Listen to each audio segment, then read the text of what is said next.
ભરૂચના ચાવજ વિસ્તારમાં આવેલી વિવિધ સોસાયટીઓમાંથી ઘરફોડ ચોરીની ઘટનાઓમાં સંડોવાયેલા 2 ઇસમોના સી ડિવિઝન પોલીસે ઝડપી પાડ્યા છે.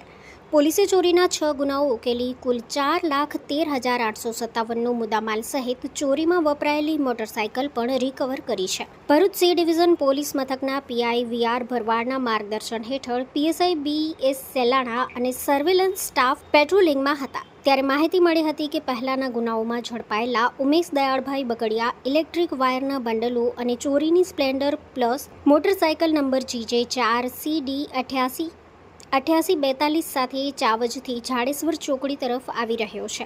પોલીસે તરત જ માહિતીવાળા સ્થળ પરથી ઉમેશ બગડિયાને ઝડપી પાડ્યો હતો.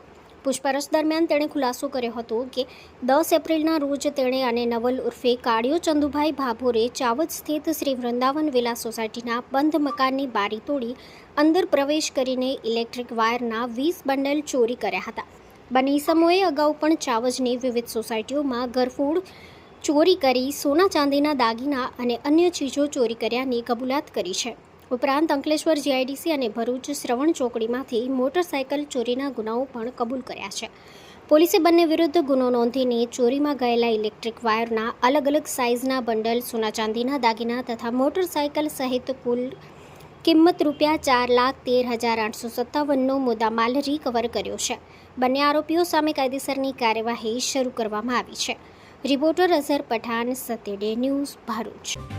જો તમે આ વિડીયો ફેસબુક પર જોઈ રહ્યા છો તો લાઈક અને ફોલો કરો અને યુટ્યુબ પર જોઈ રહ્યા છો તો અમારી ચેનલને સબસ્ક્રાઇબ કરો.